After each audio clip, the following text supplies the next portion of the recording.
অবশেষে জল্পনা কল্পনার পর জাতীয় দলে আবারও ফিরতে যাচ্ছে হাটিটার সাব্বির রহমান, যে বিষয়টি নিশ্চিত করেছেন বাংলাদেশ ক্রিকেট বোর্ডের সভাপতি তামিম ইকবাল। দর্শক কি বললেন তিনি, এসবের বিস্তারিত জানতে ভিডিওটি না টেনে শেষ পর্যন্ত দেখুন।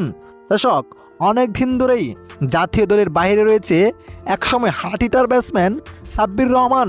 সাব্বির রহমান যখন মাঠে নামতেন প্রতিপক্ষর বোলাররা একেবারেই বাজে হাল হয়ে যেত।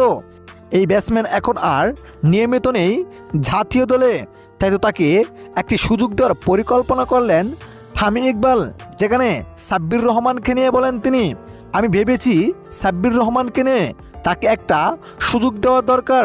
তিনি বাংলাদেশের জন্য ভালো কিছু করেছে, আশা করি তাকে একটা সুযোগ দিলে তিনি ভালো করবেন এবং কি নিউজিল্যান্ড সিরিজ দিয়ে ফিরবেন সাব্বির রহমান, যেখানে তৃতীয় টি-20 ম্যাচে সাব্বির রহমানকে একাদশে ফিরিয়েছেন তামিম ইকবাল। তো দর্শক, আপনাদের কাছে কি মনে হয় সাব্বির রহমান সুযোগ পেয়ে কি করতে পারেন দলের জন্য? অবশ্যই জানিয়ে দিবেন আপনার মতামত এই ভিডিওর কমেন্ট বক্সে। ধন্যবাদ।